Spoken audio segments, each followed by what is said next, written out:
সরকারি জায়গা থেকে হকার উচ্ছেদে বিক্ষোভ, বিনা নোটিশে হকারদের উচ্ছেদের অভিযোগ। রায়গঞ্জের জানা যাচ্ছে আশা টকিজ মোড়ে 20টি দোকান উচ্ছেদের অভিযোগ। উদ্দেশ্য প্রণোদিতভাবে দোকান উচ্ছেদের অভিযোগ ব্যবসায়ীদের। উন্নয়নের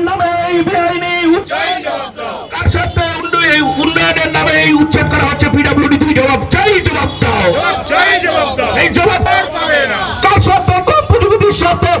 প্রতিনিধি নন্দদুলাল সরকার রয়েছেন আমাদের সঙ্গে। নন্দদুলাল, ব্যবসায়ীদের উচ্ছেদ করা হচ্ছে, কি অভিযোগ তাদের?